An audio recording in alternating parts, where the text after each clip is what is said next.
Hello, everyone, and welcome to Rockeyez. Today, it's our pleasure to have with us someone who's no stranger to Rockeyez, none other than the voice of Frontiers Records recording artist Benedictum, the lovely Miss Veronica Freeman. Welcome back to Rockeyez, Veronica. It's always a pleasure to speak with you. Well, it's about damn time. Well, first of all, I understand you've been battling a little bit of the flu recently, and I didn't think anybody in California got the flu. How you been feeling? Well, first of all, I'm not in California, so you better get up with that. Okay. I'm from San Diego. I've been living here in Phoenix for over 6 years now. It's the same thing. Which I'm trying to. Well, no, trust me, it is not. No offense or anything, but it is not the same. I miss my beautiful San Diego and hope to go there next weekend. And but it's kind of cool here right now. It's raining and stuff, and I love it. Excuse me, but yeah, I went to Texas to see the Formula One race. That was cool.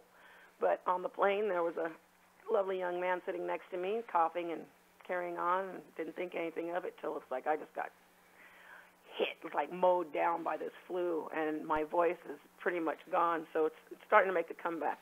But it's really good to talk to you again. Yeah, same here. So before we even get started talking about you, the band, or your latest release, Obey, I've been actually dying to speak with you about one of my biggest disappointments of 2013. Uh-oh. See, one of our biggest regrets here at Rockeyez is that even though we've been longtime fans and supporters of Benedictum, we've never gotten to see you guys live.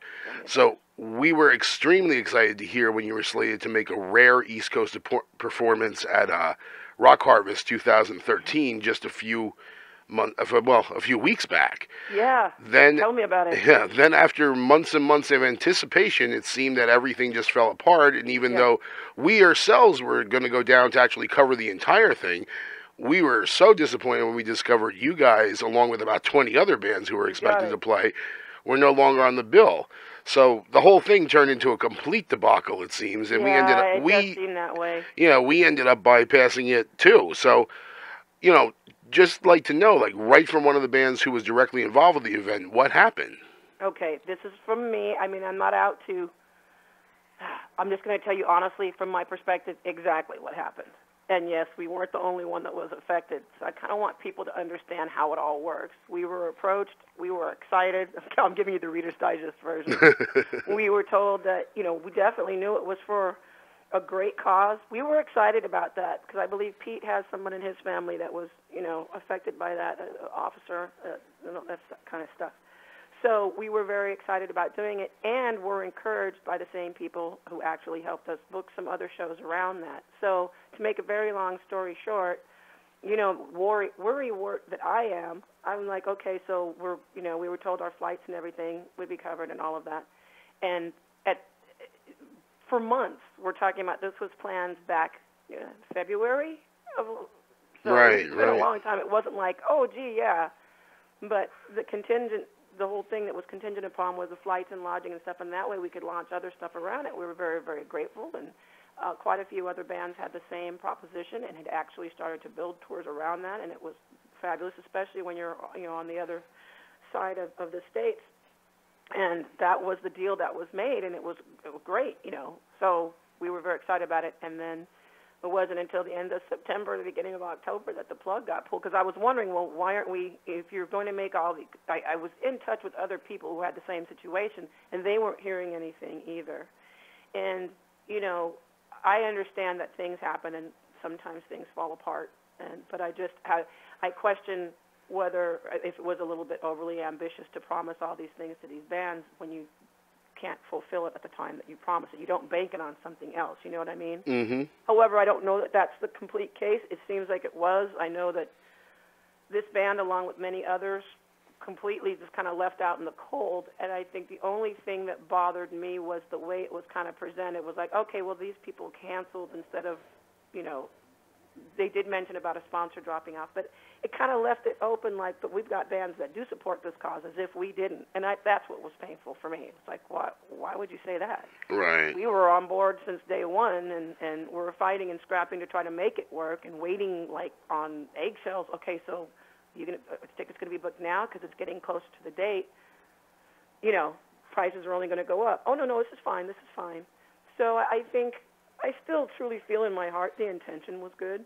I really do. And not being a Pollyanna or anything like that. And then that things just got out of control because maybe there wasn't enough real knowledge of how the whole thing works. So it's a definite shame. And what really broke my heart is because I kept my mouth shut for quite a while because I really believed in the last minute we were, hope springs eternal.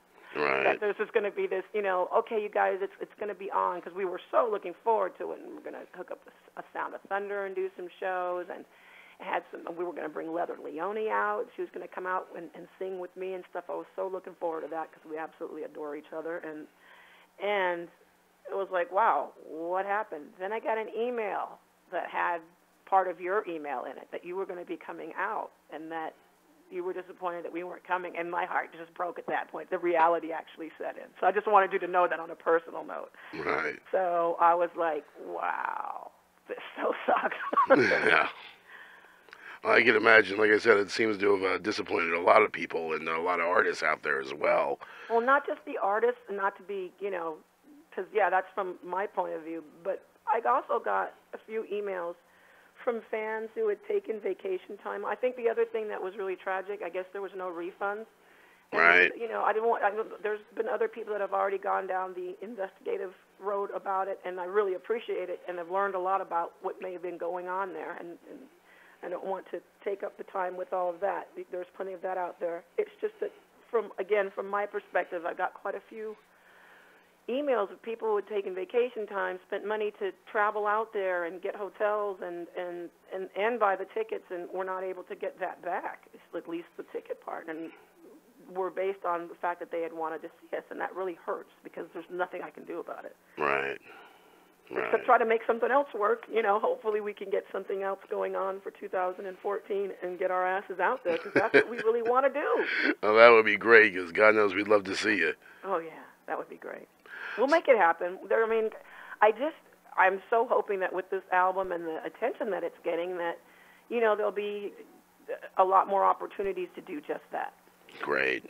So let's talk about your latest release, Obey. This is the band's fourth studio album and second with Frontiers Records, a label that tends to cater to more melodic bands such as Toto or Journey. Yeah. How did you first get involved with Frontiers, and how much of a stretch do you think it was for them to accept a harder, more aggressive band like Benedictum into their lineup? I think that you have to remember they have Primal Fear and a few other people that are a little. Yes, they are known for their melodic stuff, but Primal Fear is not. That's probably one of the heavier bands that they have. Yeah, but they've kind of softened up a little bit from their earlier stuff. A little bit from what... I mean, they really, when they first came out, they had that really rich, like Judas Priest almost kind of sound to them, but they've definitely gotten a little more on the melodic side since they've come over to Frontiers. Well, all right then. Well, no, that's not for me to say. But, but you are right. It was like... But at the time... The timing was everything. When Locomotive went under, we were kind of floating in limbo for a while, trying to figure out what we wanted to do, because our momentum was just building with the second album. And it was, a series of unfortunate events in a way. I mean, we started off with like gangbusters, for where we were, and then kind of like, wow, here's this second album that was garnering a lot of attention, and then kind of like the wheels fell off as far as not having the support from the label and stuff like that. So we were kind of left out in limbo for a while and wondering if we should do stuff on our own or whatever, because we're not, it's still a business and weren't really generating any income, but it's our passion. And it turned out that we were put in touch with someone from Frontiers, another journalist that I love dearly, is friends with the people over at Frontiers and put us together. And so I make, as you know, contacts with people that I talk with, over the years, because to me it's kind of cool with people like you to know, become friends and stuff like that. So that was cool, and they were like, oh, we love your first two albums. We think they're classic metal albums, and we'd love to have you. So that worked out really well. And the rest is history, sort of. So they kind of gave us okay, this is, go for it. And so when we delivered Dominion, they were like, whoa, what? I think they were a little dismayed, They're like, well, this, isn't quite as melodic as we were hoping for. So I think they're a lot happier with Obey. But Dominion got quite a bit of, got people talking. So. Yeah, it was a great CD, great release. Now, but I've literally been listening to the album Obey over and over again for the past couple of hours. And one of the first things I noticed about this release was that although your voice is still as strong and powerful as always been, it seems a bit smoother and maybe even a little bit less raspy than it's been on your previous releases. Was this change intentional or something that you simply feel just developed over time? Actually, the other way. It really depends on the listener, because I've been hearing just the opposite. Like, it's more aggressive than ever, and, Well, there's, like I said, the aggressiveness is definitely there, but, I mean, the vocal itself seems a little more smooth, because, I mean, don't take any offense, but, I mean, like, when I first played that for a lot of people and stuff, they couldn't believe it was a woman. No, I know that. That's and kind now, I don't want to say that's been my shtick, but that's been since day one. Yeah, but I mean, so I don't take offense to that at all. Yeah, but nowadays, I mean, there's no doubting, your vocal is definitely a female singer, I think that's because you're used to me. People that hear it for the first time that don't know Benedictum, I really believe that, because I still get the same thing. That's true. That's Who true. is that guy? Because you know Benedictum, and from day one, it's always been, so when are you going to come in, Veronica? So when's it go? I thought it was like, you were doing a duet with some guy. And I'm like, oh, man. So, no, it wasn't intentional. I think it just, whatever the song called for, like Fighting for My Life has that more raw stuff, and it's also in the production and stuff, too. It's just, especially with Dominion, I think they were, to me, like the rawest. Because I was asked to really just go aggressive. And then there was, like, just a different feel for everything. So it just kind of depends on the song. Now, singing the way you do, it must put a bit of a strain on your voice, at least from time to time. I mean, obviously, right about now. I mean, is there anything in particular you do to help maintain it, especially when you're, say, on the road? Well, I wish I was on the road more just to get it out there, but not really. What I have learned to do is, never drink before a show, as far as alcohol, and definitely stay hydrated. And one of the things the reason why my voice is the way it is now, and that's really served me well in general, and I found some stuff called biotin or whatever, and it just helps keep the throat lubricated and stuff. So that helps me out a lot. And I do warm up more. I mean, I used to just go out there and just, take it for granted, and now I'm trying to be a little more aware of that. But one of the things that I did the other day, we really needed to have the rehearsal. I'd been out of town and hadn't, on and off not feeling well, and then when I got this flu thing, it was like, oh, God. But I was feeling well enough to practice, but I still had a bit of a fever, and I was always told never sing with a fever because the heat, my voice got literally fried. So this is like, the third day, and I'm still not, I think I may be half, I couldn't speak at all. It was bad, and it actually hurt. So now I have to, take heed of my own the stuff. I know better. It's just once I get going, there is no take it easy. When I'm in that energy, I want to just go completely, just go for it. You get in that energy, even at rehearsal, and that's part of the problem. I don't know how to dial back. Not the V way. Well, aside from yourself and Pete, the band has gone through a lot of personnel changes over the years. This time around being no different. Tell us a little bit about your newest members and what it's been like working with them. Oh, God, this has been great. Try that again. Pete and I are here in Arizona. He lives about 40 minutes away from me. And so, over the course of the years, different people moved and stuff, and so now we've kind of morphed things over here, and we're really looking to have the band more centrally located to a degree. And it was brought to my attention that Richard lived not far from me, that he was in the area, and I was put in touch with him. And I was really, really excited about the fact that he would even be interested. So we had dinner, and we talked, and then we jammed, and it was on. Wow. It was just on. And his style is, to me, perfect for Benedictum. It just fits. And so I really hope that you will get a chance to see us live with this particular lineup. I mean, all our lineups have been great, and everybody loves everybody, and all that stuff is great. But this is like, wow, this is really, really cool. Plus, he brings so much experience from his days with Jag Panzer.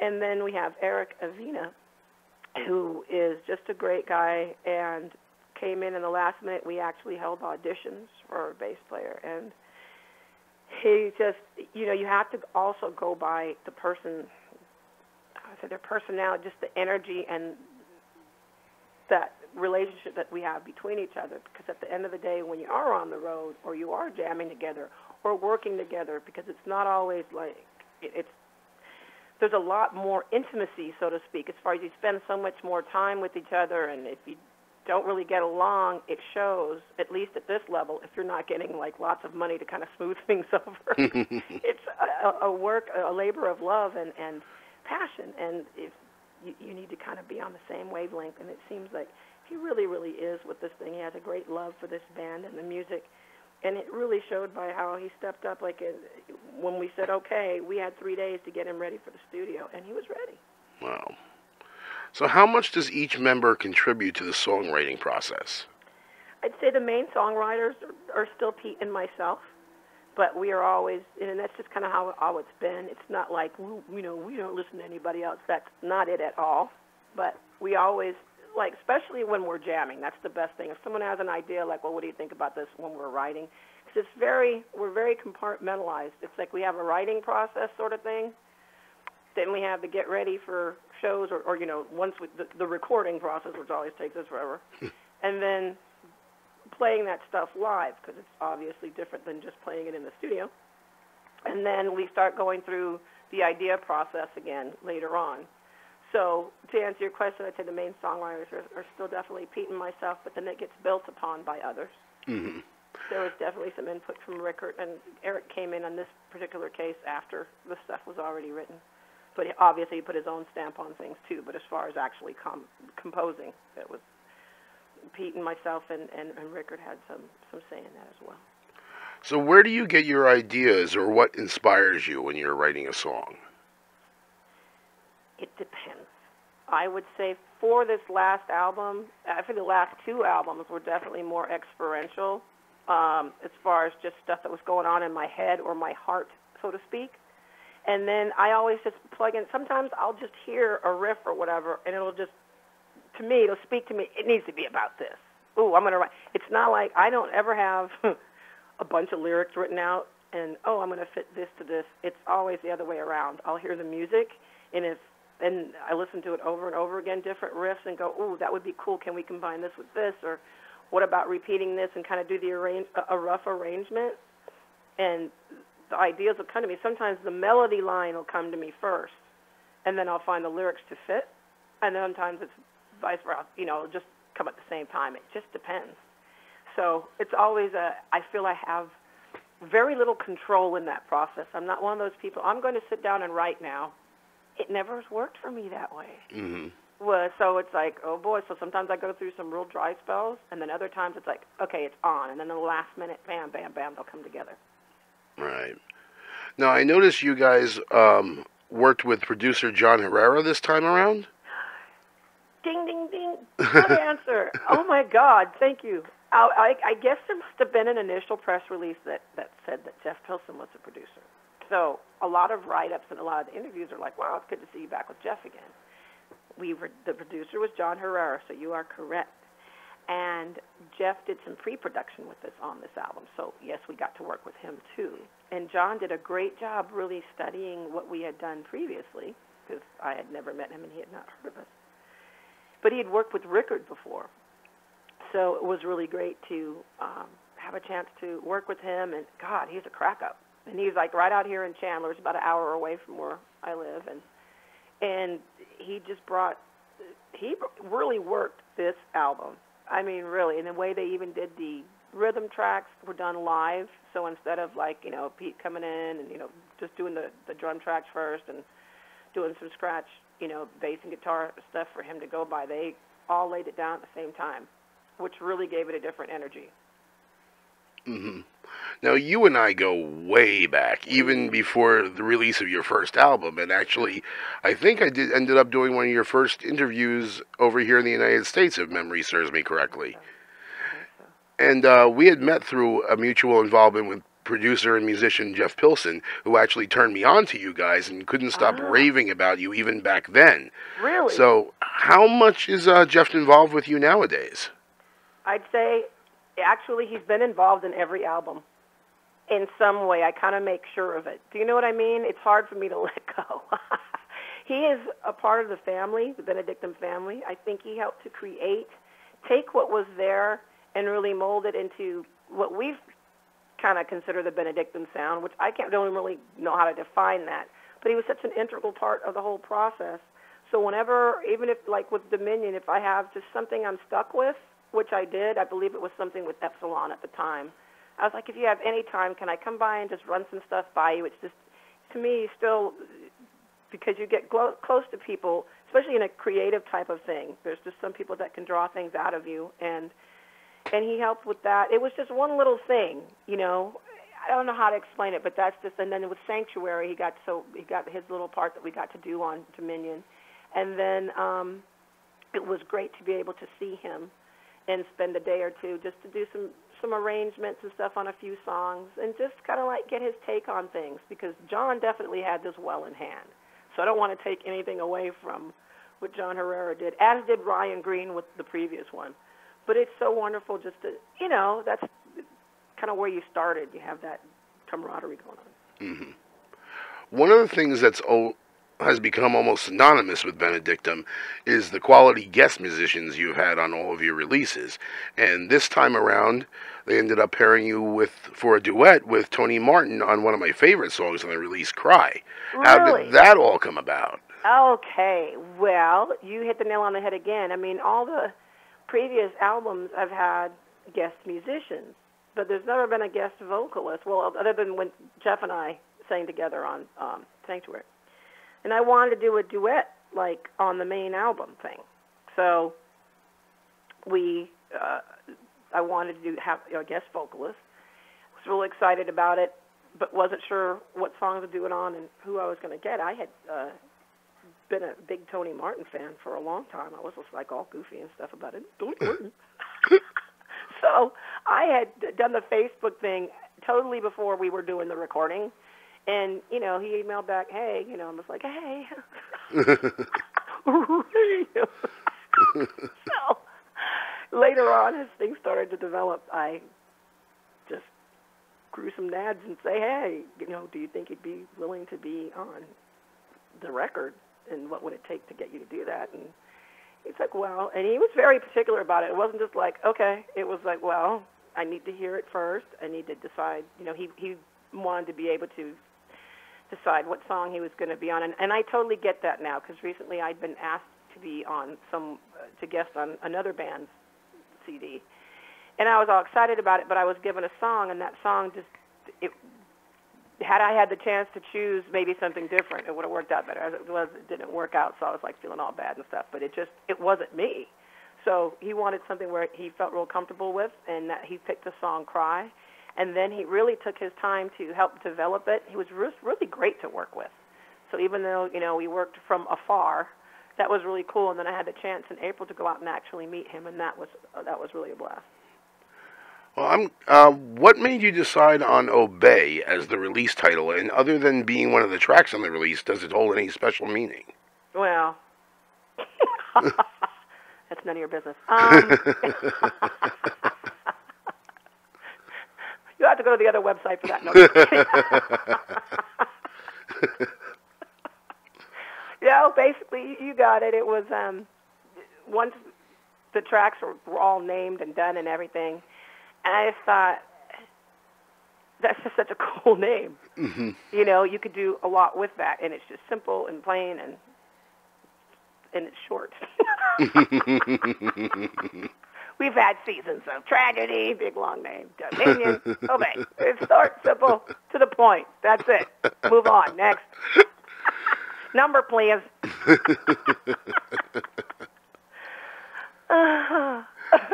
Well, Oh, God. We'll give you the hidden interview answer. well, I'm going to go through a couple of my favorite tracks off the release, and just tell me a little bit about them. Sure. Let's start with The Evil That We Do. Nice. We wanted something that, I think one of the most fun that we have is when we are playing, if there's something that people will sing along. And I kind of wanted that kind of, oh, type thing going on where hopefully when we get a chance to do that for people, they will hop on and it'll be that kind of thing. And it's just fun. It's a fun song to sing. Actually, that the lyrics were morphed from something I wrote a long time ago with Pete, and we've been wanting to do something with it. And that's kind of like how it works a lot with us. You'll find, not people don't know, but there are certain songs where Pete and I have worked on them before, and it was like, didn't quite make it, or actually recorded them or played them before when we were in a different band or whatever, and they just needed some work. And so Evil That We Do was one of the ones like that. Crossing Over. I was hoping, that's one of your favorites then? Yeah. Oh, God, thank you. I'm glad that you like that one. That has a lot of meaning to me for obvious reasons. I think a lot about not being morbid or anything, but as I get older and just where I am in my life, I think about my own mortality and the mortality of others. I lost my mom this year. I lost 2 or 3 very, very close friends this year. I'm sorry to hear that. And that whole thing just kind of brings it to the forefront. I mean, you really don't have... It's not something you can avoid, although we do so constantly. A lot of people don't like to talk about it, but death is definitely going to happen to us all. And I just think a lot about the different beliefs that I had in my life, and it's just basically a song about what the hell happens afterwards when you're crossing over. And do the things that we do now have bearing on what's going to happen after this life? Is there something after this life? Am I going to go out of my body dancing, or am I going to go clinging to the sheets, sort of thing? Right. And I absolutely love Thorns. Do you? Sweet. Yep. Well, that one, originally, the story behind that one was going to be a duet with Graham Bonnet. Wow. And because he and I have been talking about doing stuff together for a long time. And other than the Lyrica project stuff, something that we, just to have fun together. And so we had all planned out and everything. And then I believe he got a gig in Russia. So he had to go. And I was like, okay. So then I rewrote it. And then the whole thing with Nina came up. And I was like, that could be really cool. Let me rewrite this from 2 women's perspectives. And then I was on Nina from A Sound of Thunder. I was on her EP for Queen of Hell. I loved working with her, and I loved the music and stuff. So they came out, and she did that duet with me, and she did a fabulous job. She's a great girl. Lady. Sister in metal. She's awesome. Well, those are a few of my favorite tracks. What are yours and why? Crossing Over, for the reasons I just stated. Mine changed, I think, a lot. Obey was my favorite at first because it was just kind of fun, and then it changes every day. But I think that my regular one would be Crossing Over and Retrograde, because of just really expressing just how I feel sometimes about where my life is going or not going. That feeling of wanting to move forward, but feeling like that you're moving backward, and things are actually slipping away from you instead of building upon things. Maybe it's just that feeling, but that no matter how hard you try to push forward, that sometimes it feels like forces are pushing you back. And I just wanted to write something to express that frustration and how it feels like, will your dreams ever really come true? Or, will the fog ever lift? Will the smoke ever rise, type of thing. Mm. Is there any track on the release that you found particularly challenging or wish maybe it even turned out a little differently? And if so, why?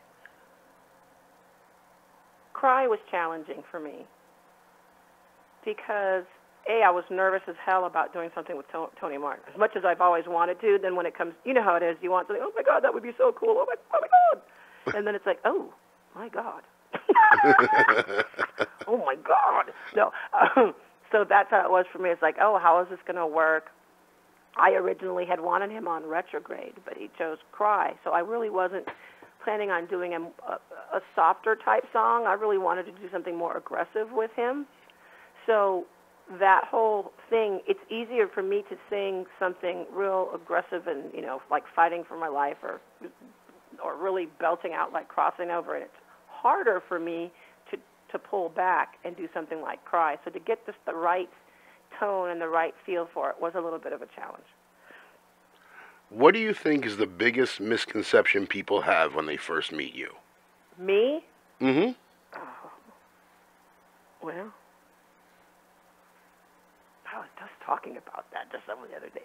I'm not sure how I'm perceived other than like what sometimes a fan or a friend will say something like, well, I'm just glad I get to hang out with the real Veronica and not the Benedictum Veronica. And to me, they are one and the same.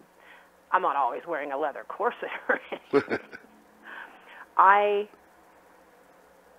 don't know what the conception is, so it's hard for me to tell you what the misconception is. So I really don't know how to answer that. What do you think? Okay, in your mind, what is the conception? Well, I'm not sure. Just a misconception to maybe what your image or the way you're portrayed in like the sex goddess, so to speak, of like Benedictum. I mean, you know what I'm saying? Oh, say it. Come on. I'm not going to make this comfortable for you. Say what you want to say. No. No. It just That's pretty much it. That's pretty much it. Just no,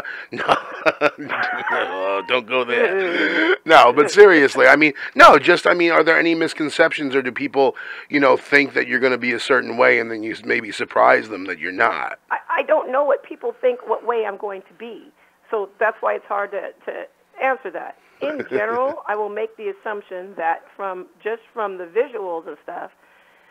And that is a part of me. I